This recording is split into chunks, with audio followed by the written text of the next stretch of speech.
Thought I would start this video out a little different, just real quick. This used to be a park model, sat here, and we had some roof issues, and I was tired of the maintenance on those things. So this year we made this into a site. It's turned out pretty nice. I didn't have a plan per se; it was a vision. I'm more of a vision guy, not a plan guy.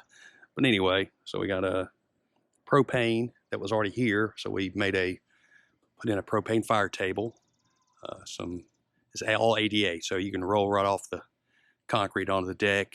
So all that makes a big difference. The chair you can move out of the way and use a you can get a wheelchair up there, of course. It has a swing, but anyway, LED lights. It's got 2 outlets for charging phones or fans or whatever you want to put on here. So it's turned out pretty nice. It's got a nice view. You're right near the pavilion where we have activities. Right across from the fire pit, community fire pit, and a view of the pond. So it's turned out pretty good. I'm pretty happy with it. So we'll stop this and move on to the main part of the video. Okay, so back to the main parts of these videos. We're going to talk about 2 things in this one, I believe. That's the plan, at least. The first is going to be about buyers' workshops. When we looked to do this, Daryl Hess and Associates put on a 2-day buyers' workshop. They don't do it anymore, but there's still places that do. Now, Daryl Hess does have some links on his website. Daryl Hess and Associates has a link to helpful tips for buyers and sellers or something, I think was the name of it. Click on that, it has some information. You can read that. That's, you know, what he puts out there for free is for free. You know, some things he charges for. But anyway, so that's a free, doesn't cost you anything. Donna Bordeaux at Campground Accounting had a video about KOA having a buyer's workshop. I looked at their website. I could not find a link to that. Doesn't mean they're not having one. Just mean I couldn't find it. So you could go to them and contact them. Maybe they are having one. Now, you know, it's not something they do every week, I would think, just like anybody else. Daryl Hessler's, I think, did twice a year at the time, but now he doesn't do it at all. So it may be once a year. It may be you just missed it. I don't know.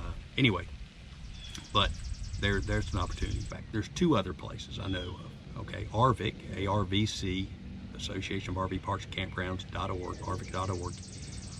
You can become an associate member. I looked at that today to see, because I've never looked at that before, because I never was one. But I think for like $100, you can, as an individual, you can become an associate member of ARVC.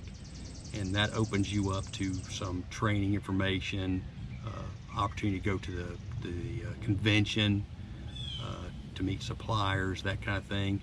And they have educational training. One of them is a buyer's workshop. It was online, I think, this past year. I think it was the first one they ever did, but I don't know that. Once again, I haven't been doing that, so I don't know. But I know they had one last year, and I think it was online because of COVID. So when is that? I don't know that either. But if you're interested, you can go there and contact them, and they will give you the information on how to get a hold of that if you're interested in doing that. The last one that I'm aware of, CARVIC, the Carolina Association of RV Parks and Campgrounds, has a convention in February every year, and not this past year because of COVID, but the year before, Campground Connections had a buyer's workshop at our convention, and my understanding is they're going to have it again this coming year, so it's like the first week in February. So what happens is you're having classes, the campground owners, managers are having classes. In between, you get to mingle. There's events, meals, a vendor presentation, so vendors that provide store, items, TV, websites, internet, reservation software, store supplies. I don't know if I said that or not, but anyway, all those things. You can go and talk to those folks, get an idea for how you can make your future campground better. So you can go through Campground Connections, contact them. They have a link on their website, but it doesn't have any information. It has a phone number. So you have to contact them to see cost and all that kind of thing. But that's 3 places where you can do that. Okay, so the second thing we're going to talk about in this video is about campground pricing. So if you've looked at any of these videos and you've gone to websites and you looked at campgrounds and said, okay, what can I afford? You know, back to what can I afford sort of from the last one. And you look and say, well, this one is cost the same basically as this one. But this one has more sites and this one looks nicer. Picture is not always right, but so what's the difference in the pricing? Why are they so off? Because they can be crazy. It's like I looked when we were looking. I'm like, why is this one so much higher than this one? And why is, you know, it just didn't make sense. I think there's a lot of, first of all, I am not an appraiser. Okay, I'm just a guy. But I think there's some, if you think about it, there's some common sense things and maybe some things you hadn't thought about, but all these make a difference, I think. So these are not in particular order, but okay. Season, you know, how long of a season do they have?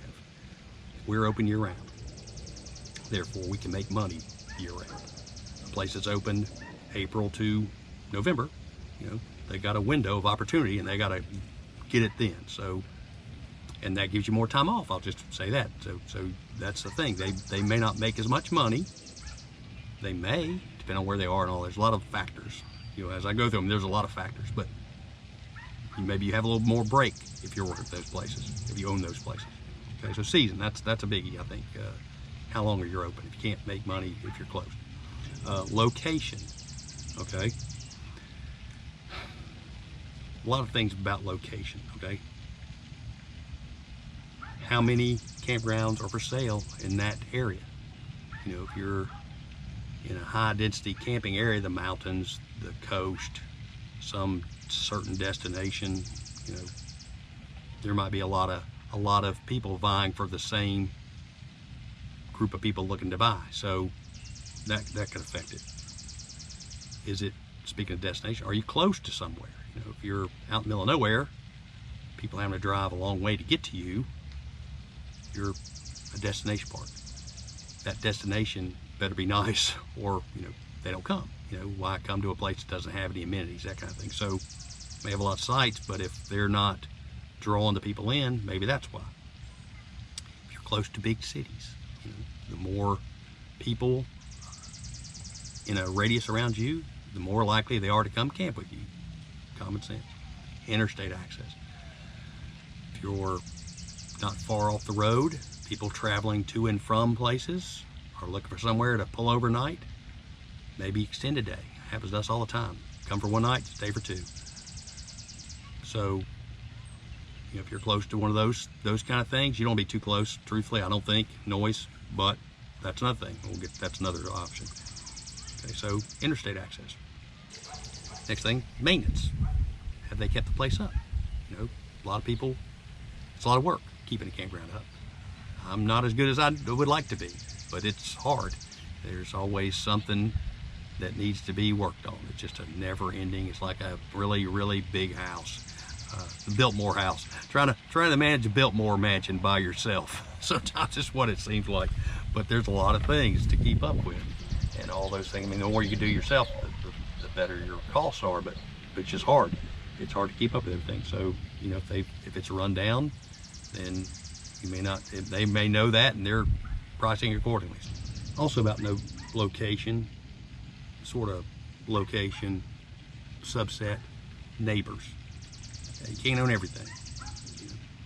I know a park that they don't own anymore, but they had trouble with their neighbors and their dogs. They would bark all the time. It's right next door.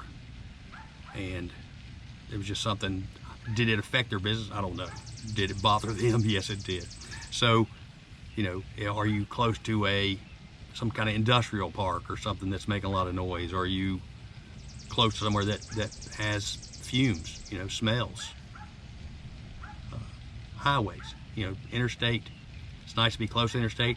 It's not nice to be too close to the interstate. You have all that traffic noise, all that kind of thing. People can't sleep. Is that good? So that's a thing.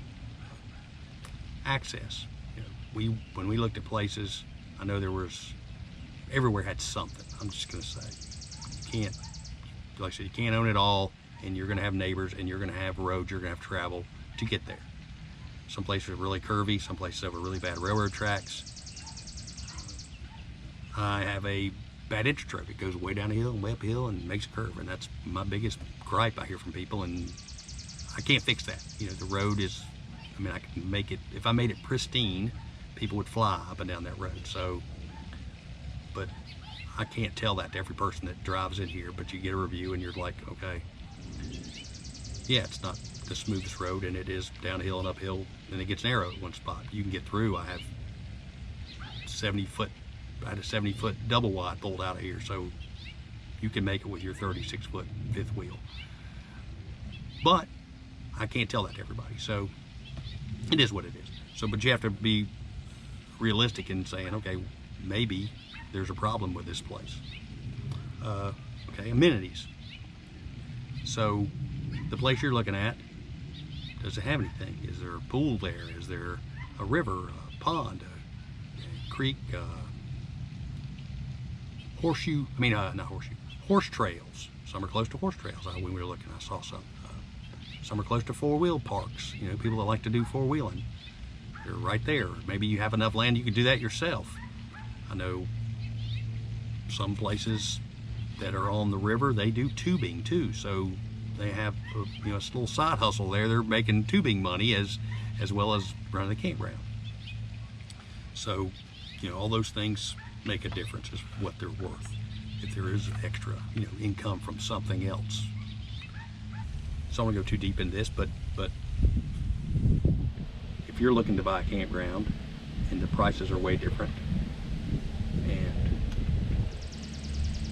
you're looking at the books and this one, they're the same size, and this one makes a lot more than this one, maybe they're making more than they're saying, but you can't prove it. Taxes. Nope. Nobody wants to pay taxes. I don't care what the political statement is. I don't care if you're making $1,000 or making $1 billion. Anytime you see that they're taking money out of your paycheck, you're not happy about it. So anybody that says they want to pay more taxes is lying to you. So there's ways of getting out of taxes. We'll leave it at that. So if you go to look at somebody's books and it shows they're making this amount of money and it justifies the price, then you're okay, well that makes sense. If you're looking at somebody and they justify the price, but you think, well, they ought to be making more than this, then maybe you found a place to strike it rich. I don't know. That's a risky thing though. That's an accounting question. Then I suggest you get one, whoever, to go over this stuff. It's a big decision, so you want to make sure that you can make it. So that's the end of this video. Thank you for watching. If you have any questions, you can put them in the comment box. I'm not sure I will have any more buying videos. I'll have to think about it and see if I've missed anything important. If not, we will move on to something else. So thanks again, and thanks for my 4 subscribers. Whatever it is, not many, but thanks. I hope it's helping a few people at least. That's all. There's only so many out there looking to buy a campground, so I hope it's helping those folks that have found me.